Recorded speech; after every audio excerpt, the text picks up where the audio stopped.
Good morning students. आज जो है हम लोग जीओसी जनरल ऑर्गेनिक केमिस्ट्री का लेक्चर नंबर 8 पढ़ रहे हैं। ओके, बता ही चुके हैं जैसा यह क्लास जो है 11, 12 नीट एग्जाम के लिए और आईआईटी के लिए सबों के लिए इक्वली इम्पोर्टेंस है और सबों को एक ही चीज़ पढ़ना है। ओके, तो आज हम लोग पढ़ने क्या जा रहे हैं, फ्री रेडिकल्स के बारे में। हम लोग रिएक्शन इंटरमीडिएट पढ़ने जा रहे हैं या पढ़ रहे हैं। इसमें बताए 4-5 चीज़ पढ़ना है। कार्बोकेटायन, कार्बानाइन, फ्री रेडिकल, कार्बिन, नाइट्रीन, बेंजाइन, ये सब पढ़ना है। तो इसमें से 2 टॉपिक पढ़ा दिए हैं आपको, कार्बोकेटायन, कार्बानियम। कार्बोकेटायन किसको कहते हैं जानबे करते हो? जब कार्बन पर पॉजिटिव चार्ज होगा तो उसको कार्बोकेटायन या कार्बोनियम आयन कहा जाता है। सब पढ़ा चुके हैं, आप देखिएगा लेक्चर नंबर 6-7 का ही होगा। उसके बाद जब कार्बन पर निगेटिव चार्ज होता है उसको हम लोग क्या कहते हैं, कार्बन आयन। यहाँ तक हम आपको पढ़ा चुके हैं। आज हम लोग क्या पढ़ने जा रहे हैं, फ्री रेडिकल्स के बारे में, है ना। फ्री रेडिकल क्या है? यह भी रिएक्शन इंटरमीडिएट है, यह भी रिएक्शन इंटरमीडिएट है। रिएक्शन इंटरमीडिएट किसको कहते हैं बता चुके हैं कि रिएक्टेंट जो प्रोडक्ट में बदलता है, तो प्रोडक्ट में बदलने के पहले एक स्टेप आता है, जो स्टेप हाईली एनर्जेटिक्स होता है, हाईली रिएक्टिव होता है, शॉर्ट लिव्ड होता है, बहुत कम समय के लिए स्टे करता है, ठहरता है, उसे रिएक्शन इंटरमीडिएट कहते हैं। उसमें से एक रिएक्शन इंटरमीडिएट कार्बोकेटायन और कार्बानियन दोनों को पढ़ा दिए हैं। आज फ्री रेडिकल पढ़ने जा रहे हैं। तो इसके पहले हम आपको बता चुके हैं होमोलाइटिक फिशन और हेट्रोलाइटिक फिशन पढ़ा चुके हैं। होमोलाइटिक फिशन में क्या होता है, जब बॉन्ड को समान रूप से तोड़ते हैं, समान रूप से तोड़ते हैं, इस तरह के फिशन को होमोलाइटिक फिशन कहते हैं। और जब बॉन्ड को असमान रूप से तोड़ते हैं उसे हेट्रोलाइटिक फिशन कहते हैं। तो यह कार्बोकेटायन और कार्बोएनायन या कार्बोकेटायन या कार्बानियन, यह दोनों जो बनता है कोवेलेंट बॉन्ड के हेट्रोलाइटिक फिशन से, ध्यान देना। कार्बोकेटायन और कार्बानियन या कार्बेनायन इसको पढ़ा जाता है। कार्बोकेटायन या कार्बानियन, कार्बेनायन कैसे बनता है? कोवेलेंट बॉन्ड के हेट्रोलाइटिक फिशन से बनता है। लेकिन यह जो हम पढ़ाने जा रहे हैं फ्री रेडिकल, यह कैसे बनता है देखिएगा। यह बनता है जो कोवेलेंट बॉन्ड, कोवेलेंट बॉन्ड जानबे करते हो कि जब 2 एटम के बीच समान संख्या में इलेक्ट्रॉन की साझेदारी के फलस्वरूप जो बॉन्ड का फॉर्मेशन होता है, जो बॉन्ड बनता है, उसे कोवेलेंट बॉन्ड कहा जाता है। यहाँ तक तो क्लियर है। अब है क्या कि यदि हम उस कोवेलेंट बॉन्ड को ब्रेक करते हैं, इस प्रकार से ब्रेक करते हैं कि साझेदारी में जो 2 इलेक्ट्रॉन है, एक इलेक्ट्रॉन ये एटम ले लेगा, एक इलेक्ट्रॉन ये एटम ले लेगा, है ना। दोनों एटम समान रूप से एक एक इलेक्ट्रॉन ले लेगा। इस प्रकार से जो नया स्पेसीज बनेगा, है ना, नया स्पेसीज बनेगा, उसी को फ्री रेडिकल कहते हैं। चूंकि यहाँ बॉन्ड समान रूप से टूटता है इसीलिए होमोलाइटिक फिशन होता है। और वो जो स्पेसीज नया बनेगा उसको फ्री रेडिकल कहेंगे। फ्री रेडिकल में क्या होगा, एक अनपेयर्ड इलेक्ट्रॉन होगा या ऑड नंबर में इलेक्ट्रॉन होगा, समझ रहे हैं ना। यह पैरामैग्नेटिक होता है, हाईली रिएक्टिव होता है ना। यह क्या करता है, रिएक्शन को इनिशिएट करता है। पहले देखिए आप, मान लीजिए कोई कोवेलेंट बॉन्ड है, मान लीजिए ए और बी, तो मॉलिक्यूल है कोवेलेंट मॉलिक्यूल, कोवेलेंट मॉलिक्यूल। अब तुम जानते हो कि एक बॉन्ड जो बनता है 2 इलेक्ट्रॉन से बनता है। एक बॉन्ड कैसे बनता है, 2 इलेक्ट्रॉन से बनता है, एक इलेक्ट्रॉन की साझेदारी से सिंगल बॉन्ड बनता है। अब इस बॉन्ड को हम ब्रेक करेंगे, तोड़ेंगे, इस प्रकार से ब्रेक करेंगे, एक इलेक्ट्रॉन ये एटम ले लेगा, एक इलेक्ट्रॉन ए एटम लेगा, इसीलिए हाफ एरो दिखा है। फिश हुक, मछली का जो हुक होता है ना, उस टाइप से दिखाए, इसीलिए इसको कहते हैं फिशहुक। ओके, फिशहुक। इस तरह से जब हम इसको ब्रेक किए, इस तरह से जब हम इसको ब्रेक किए तो क्या होता है, ध्यान दीजिएगा। तो क्या होगा कि ये बॉन्ड जो बनता है एक एक इलेक्ट्रॉन की साझेदारी से, एक इलेक्ट्रॉन ले लेगा ये एटम, इलेक्ट्रॉन को यहाँ डॉट से दिखाया है, और एक इलेक्ट्रॉन ये ले लेगा बी एटम।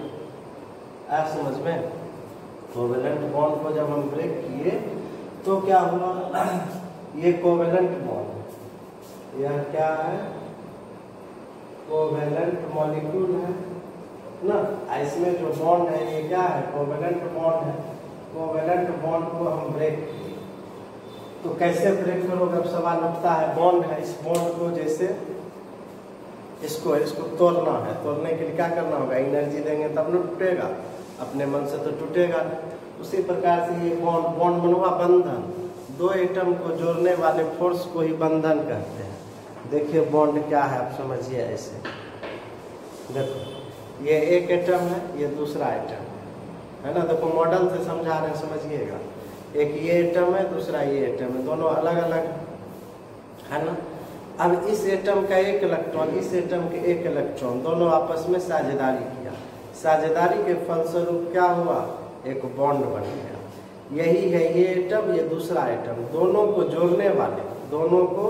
जोड़ने वाले अट्रैक्शन फोर्स का ही नाम क्या है, बॉन्ड है, बंधन। इसी का नाम क्या है, बॉन्ड। अब हम इस बॉन्ड को ब्रेक करेंगे, तोड़ेंगे, तो तोड़ने के लिए क्या करना होगा, या तो यहाँ लाइट एनर्जी देना होगा, या तो हीट एनर्जी देना होगा ना, पेरोक्साइड देना होगा, नहीं तब यह क्या होता है, ये बॉन्ड टूटता है। नहीं, जब तक आप हीट नहीं दीजिएगा, लाइट नहीं दीजिएगा, तब तक ये बॉन्ड टूटेगा। इस प्रकार से टूटा, एक इलेक्ट्रॉन ले लिया ए एटम, एक इलेक्ट्रॉन ले लिया बी एटम। तो इस प्रकार से जो नया स्पेसीज जनरेट हुआ, उसी को हम लोग कहते हैं फ्री रेडिकल। उसी को हम लोग क्या कहते हैं, बोलो, फ्री रेडिकल। रेडिकल को हम लोग ऐसे डॉट से दिखाते हैं, जो डॉट दिए नहीं है, रेडिकल को डिनोट किया। ए पर डॉट दिए, इसको कहेंगे ए फ्री रेडिकल। अब बी पर डॉट दिए, इसी को क्या कहेंगे, बी फ्री रेडिकल। अब देखो ये जो फ्री रेडिकल बना लो, यह फ्री रेडिकल जो है यह हाईली रिएक्टिव होता है। सबसे पहले देखो इसमें वन अनपेयर्ड इलेक्ट्रॉन होता है, पेयर में जोड़ा, इसमें देखो एक इलेक्ट्रॉन है ना, इसीलिए इसमें क्या होगा, एक अनपेयर्ड इलेक्ट्रॉन होगा। क्या होगा, एक अनपेयर्ड इलेक्ट्रॉन होगा। और जब किसी कंपाउंड में अनपेयर्ड इलेक्ट्रॉन पाया जाता है तो उसको पैरामैग्नेटिक कहते हैं। क्या होता है, पैरामैग्नेटिक होता है ना। यह क्या होता है, हाईली रिएक्टिव होता है। ये क्या होता है, हाईली रिएक्टिव होता है ना, हाईली रिएक्टिव होता है, अत्यधिक क्रियाशील होता है। इस बने हुए स्पेसीज का ही नाम क्या है, बताओ, क्लियर हो गया। यह कैसा है, न्यूट्रल मॉलिक्यूल है। इसमें ऑड संख्या में इलेक्ट्रॉन पाया जाता है। इवन ऑड समझते हैं ना, इवन संख्या में, सम संख्या में जो इलेक्ट्रॉन रहेगा तो उसको कहते हैं इवन नंबर। जैसे कार्बोकेटाइन, उसमें इलेक्ट्रॉन कितना था, 6 इलेक्ट्रॉन, इवन नंबर है। कार्बेनाइन, इसमें कितना इलेक्ट्रॉन है, 8 इलेक्ट्रॉन है, यह क्या हुआ, इवन नंबर। लेकिन इसमें जो इलेक्ट्रॉन रहेगा वह ऑड नंबर में रहेगा। ऐसा ना रहेगा, इलेक्ट्रॉन ऑड नंबर में रहेगा। जैसे देखिए CH3 है, हम आपको आगे बता रहे हैं। जैसे CH3 रेडिकल, मिथाइल रेडिकल, इसमें इलेक्ट्रॉन 7 पाया जाता है। इसमें electron CH3 radical, methyl radical में कितना इलेक्ट्रॉन पाया जाता है, 7। तो यह क्या हुआ, ऑड संख्या में इलेक्ट्रॉन हुआ, है ना। और क्या है, चूंकि इस पर कैटायन और एनायन नहीं है, तो यह क्या करेगा, इलेक्ट्रिक फील्ड में माइग्रेट करेगा। नहीं तो ये कैटायन की ओर मूव करेगा, नहीं तो एनायन की ओर मूव करेगा, क्योंकि इस पर चार्ज ही नहीं है। इसीलिए यह क्या है, न्यूट्रल मॉलिक्यूल है, उदासीन मॉलिक्यूल। यानी यह इलेक्ट्रिक फील्ड में नहीं तो कैटायन की ओर मूव करेगा, न तो एनायन की ओर मूव करेगा। ओके, तो क्या कहेंगे, odd electron neutral species, odd electron neutral species species which are formed by the odd electron neutral species which are formed by the homolytic fission, which are formed by the homolytic fission of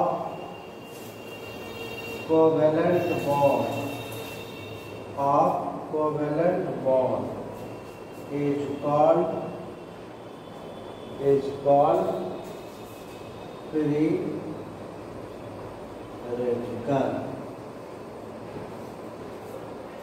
Odd electron neutral species which are formed by the homolytic fission या homolytic cleavage of a covalent bond is called free radical ना. odd संख्या विषम संख्या odd electron वाले उदासीन species, Hindi में लिख देते हैं odd इलेक्ट्रॉन वाले उदासीन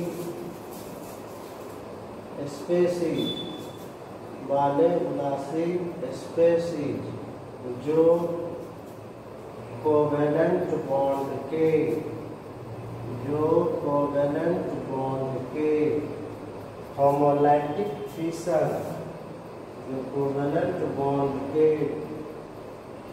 होमोलाइटिक फिशन करके या क्लीवेज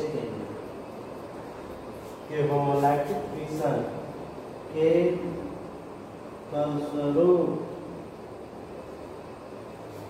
प्राप्त होता है या बनता है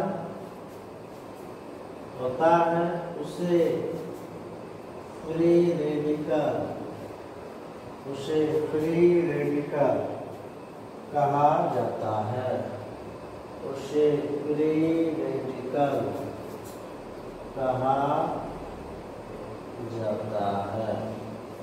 हिंदी लिखिए बच्चों, फिर समझिए। अगर इसी बात को लिखें लैंग्वेज से कोई विशेष लेना देना नहीं। कहता ऑड इलेक्ट्रॉन वाले उदासीन मतलब क्या हुआ, ये जो स्पेसीज बना न तो इसमें पॉजिटिव चार्ज है न तो निगेटिव चार्ज है, इसलिए कैसा स्पेसीज है बताओ, उदासीन। इसीलिए इलेक्ट्रिक फील्ड में तो माइग्रेशन इसका कैटायन की ओर होगा ना तो एनायन की ओर। वही देखिए ऑड इलेक्ट्रॉन मतलब विषम संख्या, सम न विषम। इवन नंबर हो गया कार्बो कैटायन कार्बो एनायन, वो हुआ इवन नंबर। आइए क्या हुआ ऑड नंबर। कैसे ऑड नंबर बता रहे हैं, ऐसे तो दिखाई पड़ ही रहा है, जैसे 1 है तो ऑड नंबर हो गया। तो ऑड इलेक्ट्रॉन वाले उदासीन स्पेसीज जो कोवेलेंट बॉन्ड के होमोलाइटिक फिशन के फलस्वरूप प्राप्त होता है, उसे फ्री रेडिकल कहा जाता है। ओके, बैठाया जाए, इसको लिखो बढ़िया से,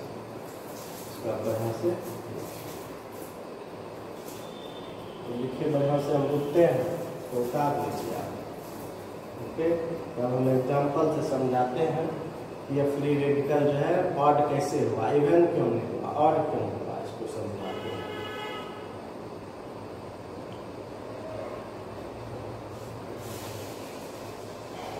हो गया, मिटाया गया।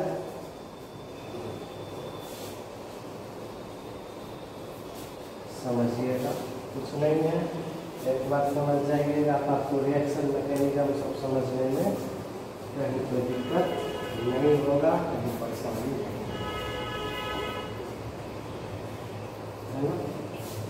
कहीं दिक्कत परेशानी नहीं होगा। एग्जाम्पल से आप समझिए और ज़्यादा क्लियर होगा। जैसे देखिए एग्जाम्पल बताए हैं कि फ्री रेडिकल को डॉट से डिनोट करते हैं। जैसे एग्जाम्पल CH3 पर डॉट, CH3 मिथाइल करते हैं, इसको पढ़ेंगे मिथाइल फ्री रेडिकल। क्या करोगे, लिख दें मिथाइल फ्री रेडिकल, यह इसका एग्जाम्पल। दूसरा CH3 CH2 है ना, फिर यहाँ डॉट दिए, इसको क्या पढ़ोगे, इथाइल फ्री रेडिकल, ऐसे है ना। इस तरह से आप CH3 CH CH3 यहाँ डॉट दिए ना, आइसोप्रोपाइल फ्री रेडिकल। ओके, अब देखो यहाँ क्लोरीन पर डॉट दिए, इसको क्या पढ़ेंगे, क्लोरीन फ्री रेडिकल। क्या पढ़ोगे, क्लोरीन फ्री रेडिकल। Br पर दे दिए, क्या पढ़ेंगे, ब्रोमीन फ्री रेडिकल। क्लियर हो गया, ब्रोमीन फ्री रेडिकल। जैसे ये हुआ साइक्लोब्यूटेन, सॉरी साइक्लोप्रोपेन, 3 कार्बन है, साइक्लोप्रोपेन। यहाँ पर हम डॉट दे दिए, क्या करेंगे, साइक्लोप्रोपाइल फ्री रेडिकल। ओके, यानी डॉट को फ्री रेडिकल से डिनोट करते हैं। देखो साइक्लो, ये ब्यूटेन हुआ, साइक्लोब्यूटेन पर हम यहाँ रेडिकल दे दिए, तो इसको क्या पढ़ेंगे, साइक्लोब्यूटाइल फ्री रेडिकल। यह सब फ्री रेडिकल के उदाहरण। Okay, methyl free radical, ethyl free radical, isopropyl free radical, isobutyl free radical, tertiary butyl free radical, ढेर सारा है, chlorine free radical, bromine free radical, isopropyl free radical, isobutyl free radical. यह सब क्या है, free radical के examples. अब आप देखिए कि यह ऑड कैसे होता है, इसको आप समझाने की कोशिश करें, है ना। इसको बेटा में क्लियर हो गया। अब हम इसको समझा रहे हैं कि यह ऑड कैसे हो गया, इसको देखिएगा। जैसे देखिए, हम एग्जाम्पल के तौर पर हम ले रहे हैं मिथाइल फ्री, मिथाइल फ्री है ना। एग्जाम्पल में हम दिए methyl free radical, methyl free radical. Okay, इसमें देखिएगा आप CH3 है ना, CH3 CH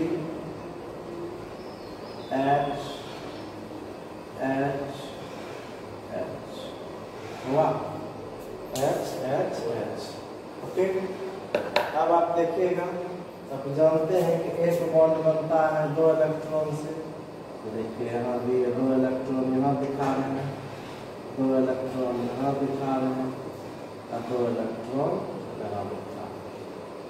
क्लियर हुआ, 6 इलेक्ट्रॉन हुआ, और इस पर क्या है, एक डॉट।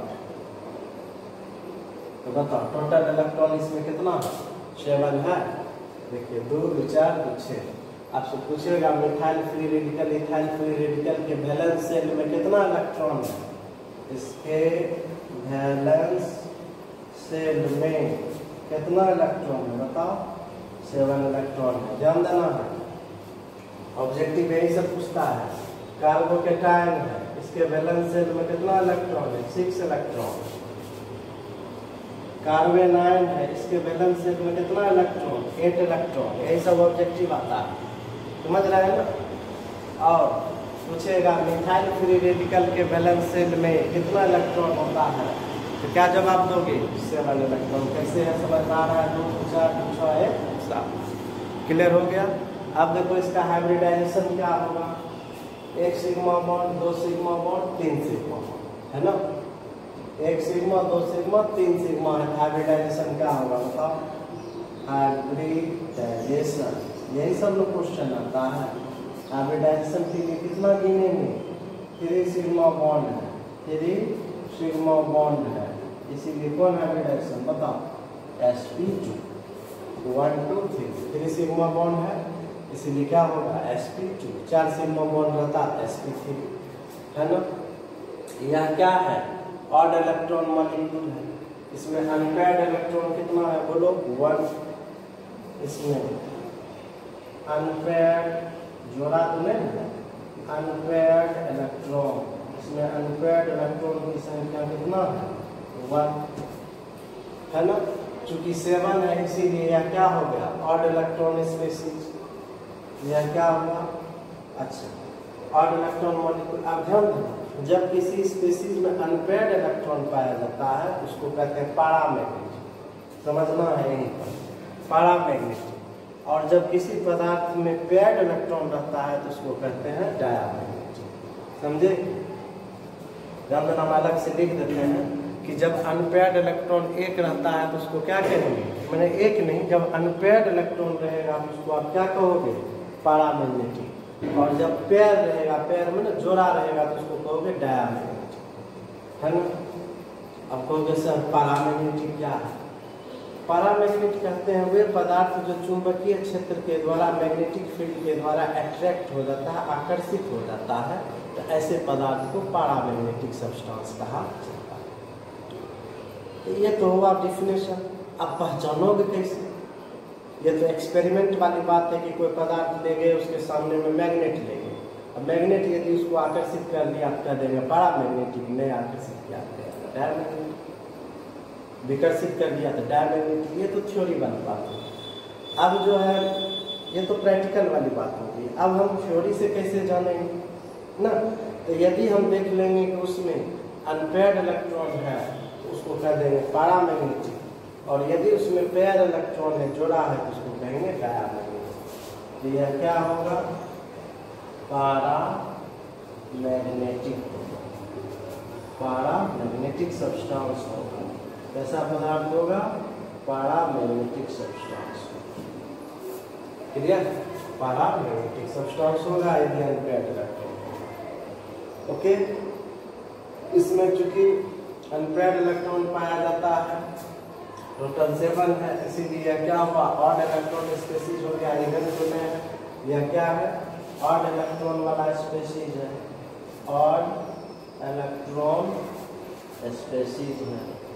आया समझ में? इसमें इवन संख्या में पाया जाता है इलेक्ट्रॉन, जबकि विषम संख्या में पाया जाता है, इसीलिए क्या है, ऑड इलेक्ट्रॉन।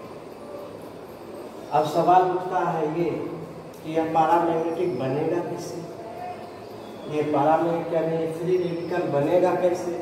जब एटम का, जब कोवेलेंट बॉन्ड जिससे बना हुआ है, जिससे जुड़ा हुआ दो एटम से, दोनों का इलेक्ट्रोनिगेटिविटी क्या होना चाहिए, सेम। दोनों का देखो यहाँ पॉइंट बाय पॉइंट हम लिख रहे हैं। मान लो हम इसके एग्जांपल लिए, मिथाइल फ्री रेडिकल में वैलेंस इलेक्ट्रॉन 7 हुआ, हाइब्रिडाइजेशन sp2 हुआ, अनपेयर्ड इलेक्ट्रॉन हुआ, पैरामैग्नेटिक हुआ, ऑड इलेक्ट्रॉन हुआ। अब सवाल उठता है कि फ्री रेडिकल कैसे बनता है?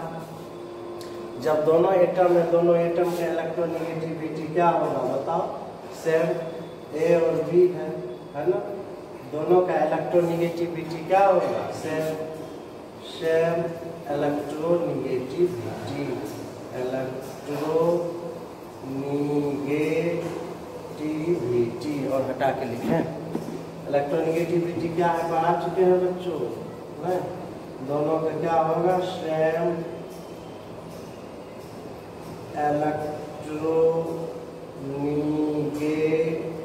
इलेक्ट्रोनिगेटिविटी क्या है, पढ़ा चुके हैं। साझेदारी के इलेक्ट्रॉन को अपनी ओर आकर्षित करने की क्षमता को इलेक्ट्रोनिगेटिविटी कहते हैं। और यदि दोनों एटम के इलेक्ट्रोनिगेटिविटी सेम रहेगा तब साझेदारी के इलेक्ट्रॉन को एक ये खींचेगा और एक ये खींचेगा। यानी फ्री रेडिकल बनने के लिए कंडीशन है कि दोनों एटम का इलेक्ट्रोनिगेटिविटी, विद्युत ऋणात्मकता का मान क्या होना चाहिए, समान होना चाहिए। अब है कि यह जो बॉन्ड हम तोड़ेंगे, क्या यह बॉन्ड अपने टूट जाएगा? तोड़ने के लिए इस होमो यानी फ्री रेडिकल को बनाने के लिए हमको किसकी जरूरत है, लाइट की जरूरत या हीट की जरूरत ना। लाइट एनर्जी देंगे, हीट एनर्जी देंगे तभी यह टूटेगा, यदि नहीं देंगे तो यह नहीं टूटेगा। Organic peroxide, organic peroxide, peroxide यह सब क्या करता है, फ्री रेडिकल बनाने में मदद करता है। ऑर्गेनिक परऑक्साइड ये हुआ कि जब दो ऑक्सीजन एटम सिंगल बॉन्ड से जुड़ा रहता है, जब दो ऑक्सीजन एटम सिंगल बॉन्ड से जुड़ा रहता है जिसमें ऑक्सीजन का ऑक्सीडेशन नंबर -1 होता है तो उसे पेरोक्साइड कहते हैं। उसे क्या कहते हैं? पेरोक्साइड। तो यही सब ऑब्जेक्टिव आता है एग्जाम में। पेरोक्साइड क्या है? ऑर्गेनिक में एल्काइल ग्रुप भी है तो ऑर्गेनिक। जब दो एल्काइल ग्रुप आपस में, ये जब दो ऑक्सीजन एटम आपस में सिंगल बॉन्ड के द्वारा जुड़ा रहता है इस लिंकेज को पेरोक्सी लिंकेज कहते हैं। उसमें जो ऑक्सीजन है उसको क्या कहते हैं? पेरोक्साइड। पेरोक्साइड में क्या होता है? दो ऑक्सीजन एटम सिंगल बॉन्ड से जुड़ा रहता है। ऑक्सीजन का इलेक्ट्रोनेगेटिविटी क्या होता है? -1 होता है, उसे पेरोक्साइड कहते हैं। अब यह जो है कोवेलेंट बॉन्ड ब्रेक करेगा तो रेडिकल बनेगा, है ना। इसके लिए क्या चाहिए? दोनों का इलेक्ट्रोनेगेटिविटी सेम चाहिए, तब न दोनों इलेक्ट्रॉन आपस में एक एक करके खींचेगा। इसीलिए दोनों का इलेक्ट्रोनेगेटिविटी क्या होना चाहिए? बताओ, सेम होना चाहिए। अब इसको तोड़ने के लिए हमको क्या चाहिए? या तो लाइट चाहिए, या तो हीट चाहिए, या ऑर्गेनिक पेरोक्साइड चाहिए, तभी यह फ्री रेडिकल बनेगा, अदरवाइज नहीं बनेगा। यही सब ऑब्जेक्टिव दिमाग में रखना है। इसके बैलेंस शेल में 7 इलेक्ट्रॉन है, हाइब्रिडाइजेशन sp2 है, इसमें एक अनपेयर्ड इलेक्ट्रॉन है। यह पैरामैग्नेटिक है, यह ऑड इलेक्ट्रॉन स्पीसीज है। 7 है तो ऑड है, हुआ इवन नहीं हुआ। ये कब बनेगा? जब इलेक्ट्रोनेगेटिविटी दोनों की क्या हो? सेम हो।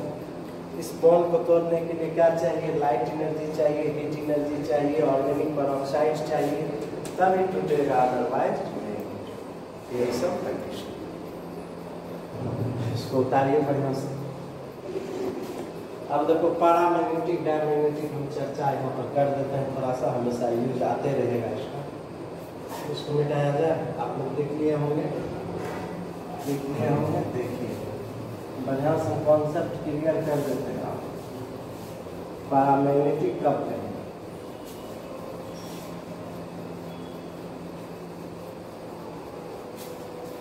जब कहेंगे उसको दिमाग में रखना।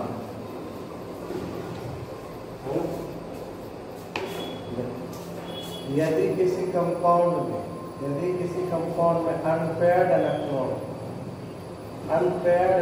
मतलब अयुग्मित इलेक्ट्रॉन, पेयर नहीं रहेगा, अयुग्म रहेगा, अनपेयर्ड इलेक्ट्रॉन रहेगा, उसको क्या कहोगे? पैरामैग्नेटिक। क्या कहोगे? पैरामैग्नेटिक। ओके। और यदि इसमें क्या होगा? Paired electron. पेयर्ड में क्या होगा? बताओ, जोड़ा। इन्हें कहना सर हिंदी में, पेयर मतलब जोड़ा। यदि जोड़ा में रहेगा, एक जोड़ा, दो जोड़ा, 5 जोड़ा रहेगा, तो उसको आप क्या कहोगे? Diamagnetic substance. डायामैग्नेटिक सब्सटेंस, है ना। ध्यान दीजिएगा, सॉलिड स्टेट में पढ़ाए हैं। चुंबकीय क्षेत्र में जब हम किसी पदार्थ को, मैग्नेटिक फील्ड में जब किसी पदार्थ को रखते हैं तो उस पदार्थ का मैग्नेट के प्रति क्या व्यवहार है? मैग्नेटिक प्रॉपर्टी के आधार पर पदार्थ को 5 भाग में बांटा गया है। Paramagnetic substance, diamagnetic substance, ferromagnetic substance, ferrimagnetic substance and anti ferromagnetic substance. कितना तरह का हुआ? 4 तरह। फिर समझिए, पैरामैग्नेटिक सब्सटेंस मतलब पदार्थ, paramagnetic substance, diamagnetic substance, ferromagnetic substance, है ना, anti ferromagnetic substance and ferromagnetic substance, है ना। ये तो इसको दिमाग में रखना है। यह क्या होगा? Paramagnetic substance attracted by the magnetic field. यह मैग्नेटिक फील्ड के द्वारा क्या होगा? आकर्षित होगा। यह मैग्नेटिक फील्ड के द्वारा, मैग्नेटिक फील्ड द्वारा क्या होगा? यह अट्रैक्ट होगा मतलब आकर्षित होगा। डायामैग्नेटिक क्या होगा? मैग्नेटिक फील्ड मतलब चुंबकीय क्षेत्र द्वारा रिपेल्ड होगा मतलब विकर्षित होगा। उसको हम लोग क्या कहेंगे? Diamagnetic substance. अपस्ट्रीम आता है पैरामैग्नेटिक के स्पेशल केस है फेरोमैग्नेटिक सब्सटेंस, आगे पढ़ाएंगे। आयरन कोबाल्ट निकेल को क्या कहते हैं? फेरोमैग्नेटिक सब्सटेंस कहते हैं, पदार्थ कहते हैं। ये सब सॉलिड स्टेट में डिटेल से पढ़ा है। और है दो तो समझिए आप बढ़िया से, अनपेयर्ड इलेक्ट्रॉन होगा तो पैरामैग्नेटिक या चुंबकीय क्षेत्र के द्वारा अट्रैक्ट होगा, मतलब आकर्षित होगा। हिंदी लिख रहे हैं आकर्षित, आकर्षित या चुंबकीय क्षेत्र के द्वारा क्या होगा? विकर्षित होगा, मतलब चुंबक उसको ढकेगा। अब समझ गए कि फ्री रेडिकल पैरामैग्नेटिक क्यों है? क्योंकि उसमें पैड लगता है। अब देखिए इसको बनाएंगे कैसे? डिप्रेशन बनाने की विधि, डिप्रेशन बनाने की विधि। मान लेते हैं क्लोरीन मॉलिक्यूल है, मान लेते हैं क्या? क्लोरीन मॉलिक्यूल है, Cl2, एक बॉन्ड है, 2 इलेक्ट्रॉन से बना हुआ है ये, तो क्या ये अपने आप टूट जाएगा? इसमें क्या करेंगे? लाइट एनर्जी देंगे। लाइट एनर्जी को ही हम लोग क्या कहते हैं बताओ? hν, photon.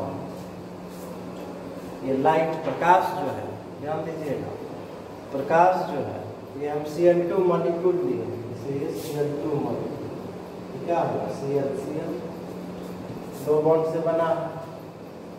अब इस बॉन्ड को तोड़ना, इस बॉन्ड को तोड़ना, तो क्या ये अपने टूट जाएगा? बताओ, ये अपने टूटेगा? इसमें क्या करेंगे? लाइट एनर्जी दिए, तो लाइट एनर्जी दिए, लाइट एनर्जी के रूप में हम क्या दिए? Photon energy. फोटॉन क्या है? hν। प्रकाश जो है, लाइट जो एनर्जी का एक छोटा छोटा बंडल होता है जिसे फोटॉन कहते हैं या क्वांटम कहते हैं। और एक फोटॉन की एनर्जी होता है hν, इसको न्यू पढ़ते हैं। h को पढ़ते हैं प्लांक्स कांस्टेंट, न्यू को पढ़ते हैं फ्रीक्वेंसी। तब क्या होगा? ये बॉन्ड टूटेगा, तो ये फ्री रेडिकल, ये क्या बना? Free radical. तो क्या बना दिया? क्लोरीन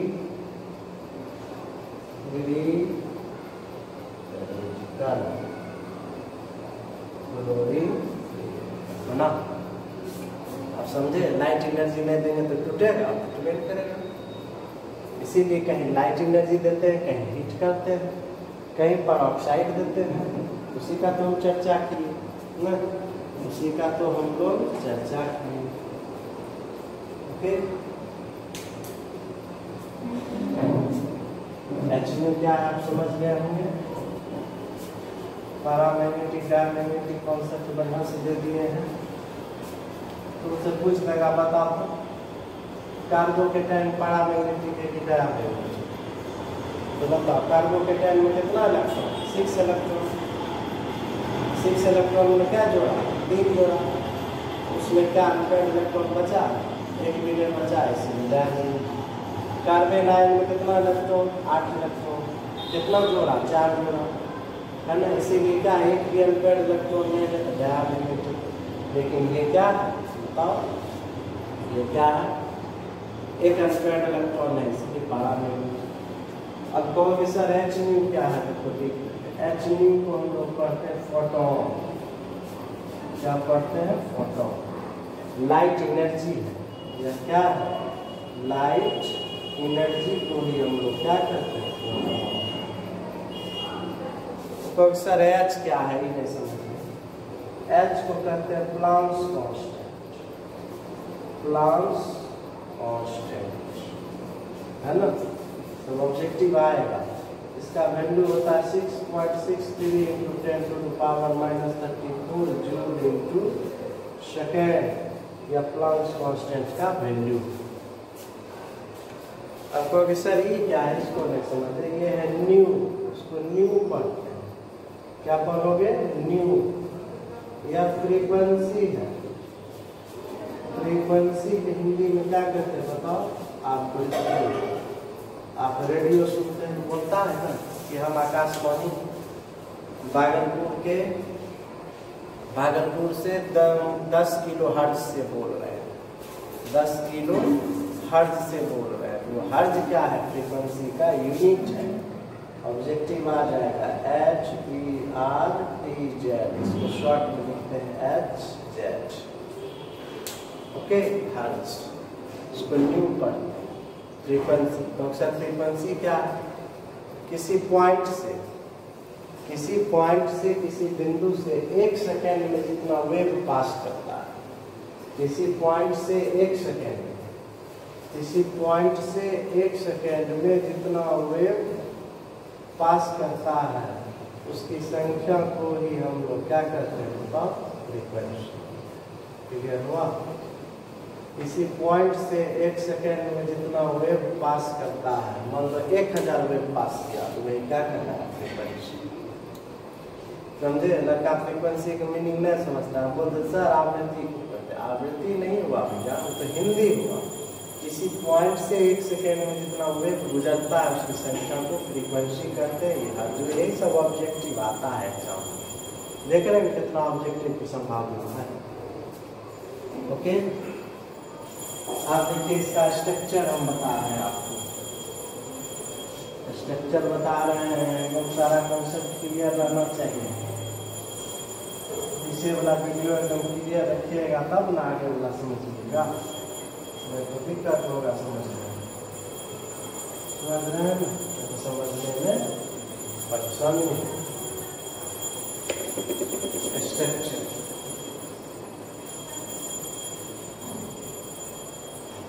संरचना, स्ट्रक्चर मीन्स संरचना। आपको भैया हम बता चुके हैं हाइब्रिड ऑर्बिटल, थोड़ा सा फिर हम बता रहे हैं। हाइब्रिड ऑर्बिटल का शेप एक्चुअली होता है इस तरह से, एक लोब होता है छोटा और एक लोब क्या होता है, बोलो, बड़ा। एक लोब क्या होता है, छोटा, एक लोब बड़ा। यह हुआ हाइब्रिड ऑर्बिटल। इसी को हम लोग शॉर्ट में ऐसे दिखा देते, इसी को शॉर्ट में हम लोग क्या दिखाए, बोलो, इस तरह से दिखाए, एक लोब से दिखा दें। यही हुआ तुम्हारा कौन ऑर्बिटल, बोलो, हाइब्रिड ऑर्बिटल। Hybrid orbital. अब पीक तो जानबे कर, तो पीक शेप कैसा होता है, डम्बेल, डमरू, दो, जैसे मान लो ये हुआ PX। यदि हम y को जो है p को रख दिए y एक्सिस पर, ये क्या हुआ, PY। यदि हम p को रख दिए कहाँ, z एक्सिस पर, ये क्या हुआ, PZ। x एक्सिस को रखे हैं, इसका नाम क्या दिया, PX। y एक्सिस पर रखे, क्या नाम दिया, PY। z एक्सिस पर रखे, क्या नाम दिया, Z, P हुआ डम्बल, यह p का शेप, यह हुआ ऑर्बिटल का शेप। अब यहाँ स्ट्रक्चर समझिएगा। मान लो हम लेते हैं क्या स्ट्रक्चर में, मिथाइल फ्लोरीन। मिथाइल फ्लोरीन आप जानते हैं कार्बन का हाइब्रिडाइजेशन क्या है, 3 सिग्मा बॉन्ड है। कितना सिग्मा बॉन्ड है, 3 सिग्मा बॉन्ड है ना। इसीलिए हाइब्रिडाइजेशन क्या है, sp2। sp2 कैसे बनता है, जब s का 1 एटॉमिक ऑर्बिटल और p का 2 एटॉमिक ऑर्बिटल, नहीं, जब s का 1 एटॉमिक ऑर्बिटल और p का 2 एटॉमिक ऑर्बिटल, मान लो px p y, कोई जरूरी नहीं px p y, px pz भी हो सकता है, py pz भी हो सकता है। तीनों ऑर्बिटल की एनर्जी सेम होता है, इसीलिए इसको कहते हैं डिजेनरेट ऑर्बिटल। इसीलिए तीनों में से कोई दो, suppose I have written px and py, it is not necessary that it will be always px and py. It may be py and pz, it may be px and pz, because all the 3 atomic orbitals have same energy. So any 2 atomic orbital may participate in the hybridization process. Suppose I have taken 1 s atomic orbital and 2 p atomic orbital, px and py. As you know, the shape of s orbital is spherical. The shape of s orbital is spherical. spherical, and the shape of p orbital is jumbled. So when these three atomic orbital undergoes mixing, then it generates a new orbital which have same energy, same shape, and same number, same shape, same energy, and same number. And these new orbitals is known as hybrid orbital, since it is formed by the participation of 1s and 2p.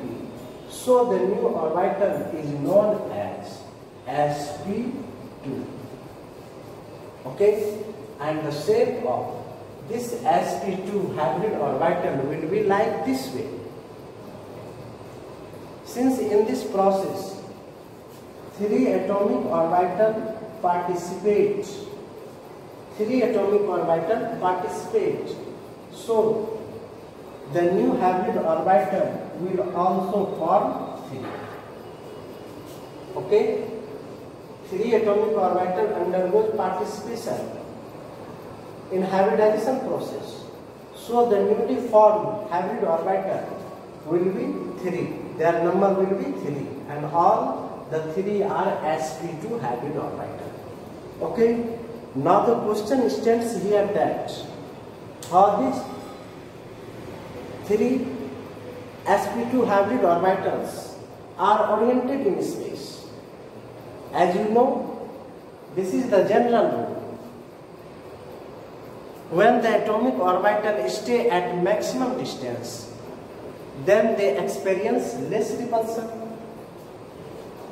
When suppose we have 3 sp2 atomic, suppose we have 3 sp2 hybrid orbitals, and now we have to rearrange these 3 sp2 hybrid orbitals in space.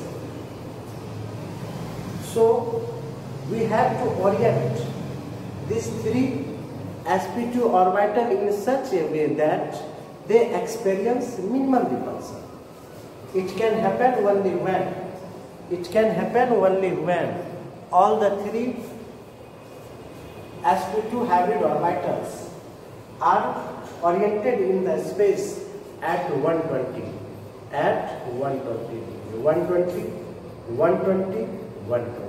Okay, and when we join the vertex of these 3 points, then we will obtain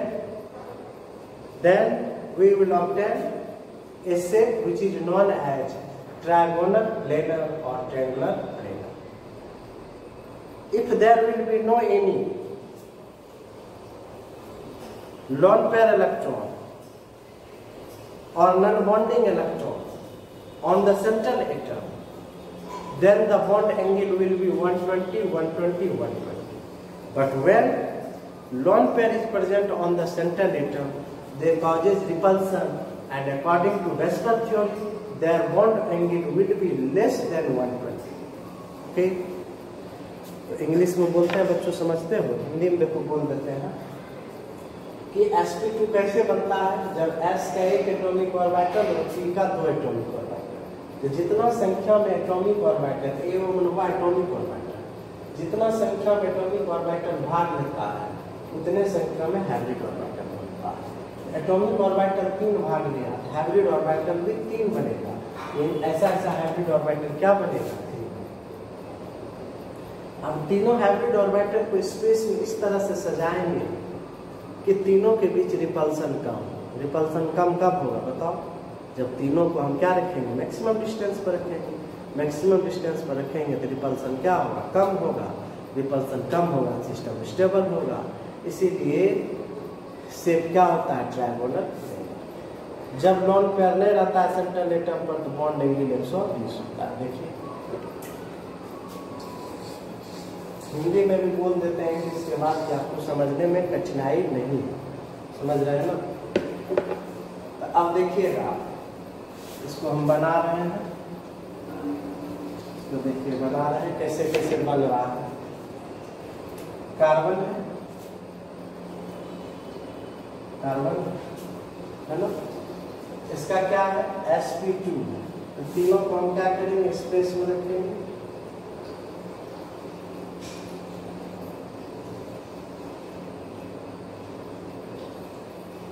ये क्या हुआ sp2 sp2 sp2, समझ रहे हैं। जो हम दिखा रहे हैं ये क्या है sp2 sp2 sp2 sp2, क्योंकि ऐसा क्या बनेगा तीन बनेगा sp2। ये कार्बन होगा, इसके साथ हाइड्रोजन है।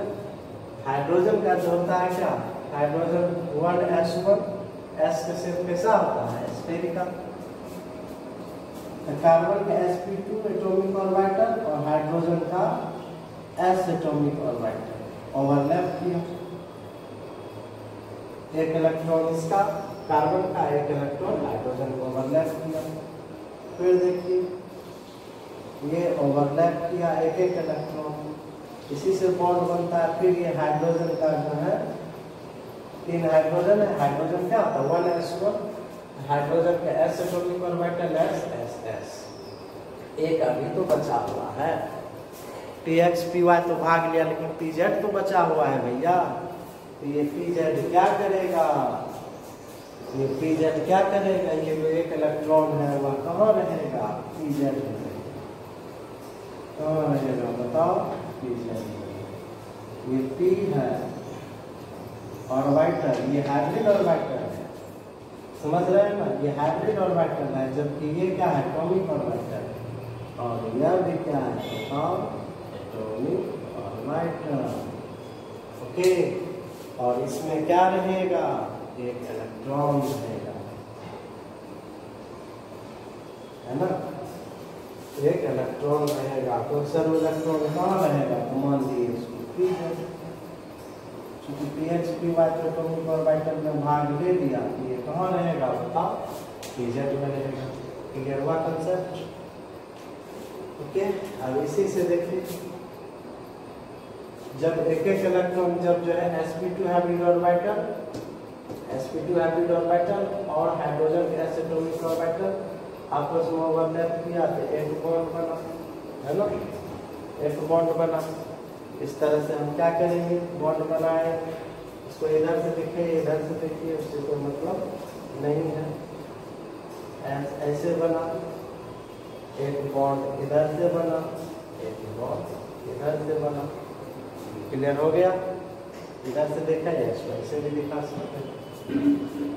और ये जो है हाइब्रिड ऑर्बिटल तुम्हारा ये एटॉमिक ऑर्बिटल में क्या रहा इलेक्ट्रॉन, एटॉमिक ऑर्बिटल में क्या रहा इलेक्ट्रॉन रहा। इसको आप ऐसे भी दिखा सकते हैं CH इधरों दिखाएंगे उससे कोई अंतर नहीं पड़ता, चूंकि कार्बनेट में साथ बॉन्ड है H है ना। इसी को देखो ऐसे मिला दिए तो त्रिभुज की तरह संरचना मिला, इसीलिए इसका नाम पड़ा ट्रायंगुलर प्लेनर। स्ट्रक्चर क्या होगा बताओ, ट्रायंगुलर प्लेनर, ट्रायंगुलर प्लेनर। चूंकि इसमें नॉन पेयर है, ये कहते हैं एक अनपेयर्ड इलेक्ट्रॉन है। यदि ये अनपेयर्ड इलेक्ट्रॉन नहीं रहता तो बॉन्ड एंगल 120 120 120 120 होता है, लेकिन यहाँ पर अनपेयर्ड इलेक्ट्रॉन है, इसीलिए बॉन्ड एंगल क्या होगा, बॉन्ड एंगल जो होगा क्या होगा less than, bond angle less than 120, less than 120। क्यों, क्योंकि इसमें अनपेयर्ड इलेक्ट्रॉन है, अनपेयर्ड इलेक्ट्रॉन की उपस्थिति के कारण इसका बॉन्ड एंगल 120 डिग्री से कम। ये हुआ स्ट्रक्चर। उतारिए बढ़िया से, हम बहुत क्लियर पढ़ा रहे हैं, उसको समझिएगा। क्योंकि हायर स्टैंडर्ड से पढ़ाने में थोड़ा सा समझने में कठिनाई होती है, लेकिन जो सिलेबस है वही पढ़िएगा ना। अब 8, 9, 10 को पढ़ा देंगे तो बहुत समझिएगा, बहुत अच्छे से समझ में आएगा, लेकिन वो सिलेबस नहीं है, सिलेबस तो समझना होगा ना। इसे दिमाग में रखना है, ये हाइब्रिड और मेटल है, इसका शेप इस तरह से होता है, एक लोग छोटा एक लोग बड़ा, उसी को शॉर्ट में से। ये PX PY PZ है, P होता है डम्बेल, जब डम्बेल X एक्सिस पर है तो नाम पड़ा PX, जब डम्बेल Y पर है तो नाम पड़ा PY, जब डम्बेल Z पर है तो PZ। S के शेप होता है स्फेरिकल, गोलाकार, इस तरह से क्या किया होगा ब्लैक स्ट्रक्चर। अब देखो इसके स्टेबिलिटी को समझना है, इसके स्टेबिलिटी को समझने के लिए हमको inductive effect, resonance effect, hyper conjugation effect, इसको पढ़ना होगा। इसके बाद जो है इंटरमीडिएट के बाद वही स्टार्ट करेंगे, तब आपको बढ़िया से समझ में आएगा।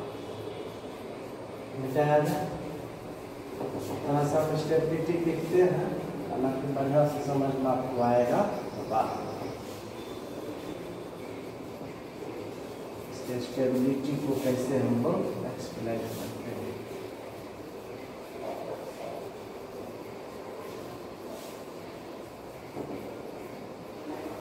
स्टेबिलिटी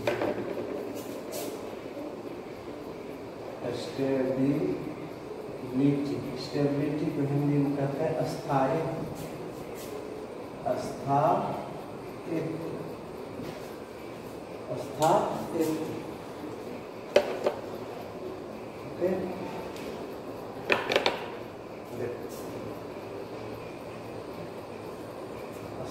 कैसे एक्सप्लेन।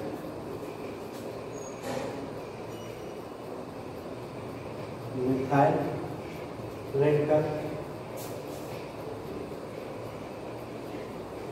इथाइल रेडिकल, ये हुआ प्राइमरी एल्काइल रेडिकल।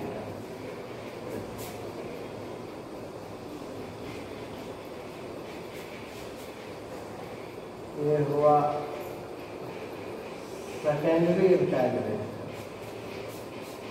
है ना, रेडिकल। इसको और बैक करेंगे, इधर से लिखते हैं, छोटा होता है, शॉर्ट पड़ जाता है लिखने में, यहाँ से लिखते हैं methyl free radical, ethyl free radical,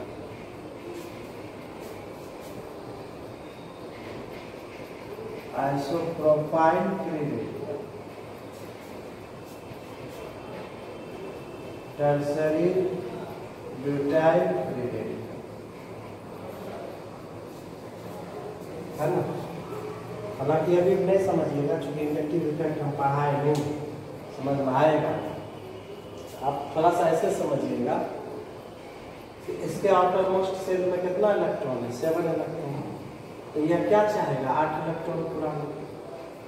7 electron है, चूंकि 8 इलेक्ट्रॉन होगा तो स्टेबल होगा। कोई भी वैसा फैक्टर जो 8 इलेक्ट्रॉन पुराने की ओर ले जाएगा वह उसके स्टेबिलिटी को बढ़ाएगा। कोई भी वैसा फैक्टर जो 8 इलेक्ट्रॉन से उसको दूर करेगा वह उसके स्टेबिलिटी को घटाएगा, है ना। यहाँ तक एल्काइल ग्रुप क्या है, इलेक्ट्रॉन देने वाला। यह एल्काइल ग्रुप क्या है, इलेक्ट्रॉन देने वाला ग्रुप। कैसे, प्लस आई के द्वारा। अब आई क्या है, देखिए पढ़ाए तो नहीं है, नाम आप सुन लीजिए।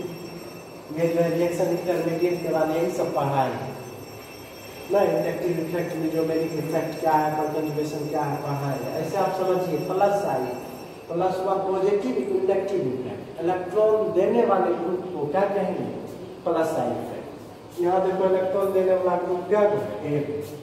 यहाँ देखो तो इलेक्ट्रॉन देने वाला ग्रुप क्या है, 2।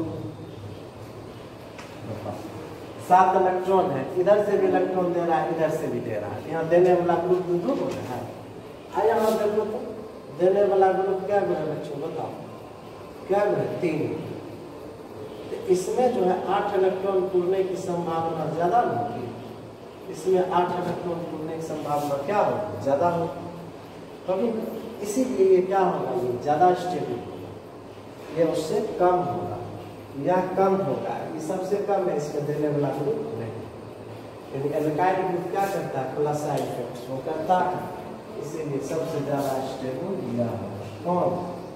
टर्सरी। उसके बाद सेकेंडरी, उसके बाद प्राइमरी। प्राइमरी में भी क्या है? इथाइल और सबसे कम कौन है ना, इसको कहेंगे प्राइमरी एल्काइल रेडिकल, इसको सेकेंडरी, इसको टर्सरी। सब स्टेबिलिटी बाद में देखेंगे बच्चों, अभी ज़्यादा बताएंगे। अब अभी हम रिजोनेंस से बताने लगे, हाइपर कंजुगेशन बताना, क्योंकि अभी पढ़ा है ना, इसीलिए उसको डिस्कस नहीं कर रहे। जब उस तीनों को हम पढ़ा देंगे ना, फिर एक बार पढ़ाएंगे कि देखो कार्बोनियम आयन की स्टेबिलिटी कैसे होगा, कार्बोनियम आयन रीअरेंजमेंट क्या है, कार्बन आयन क्या है, यही सब आईआईटी नीट में क्वेश्चन देता है ना। रेडिकल का कैसे है सबको डिस्कस करें। ये बच्चों बहुत मेहनत से वीडियो बनाते हैं, आप उसको जरूर देखिएगा, लाइक एंड सब्सक्राइब कीजिए। थैंक्स।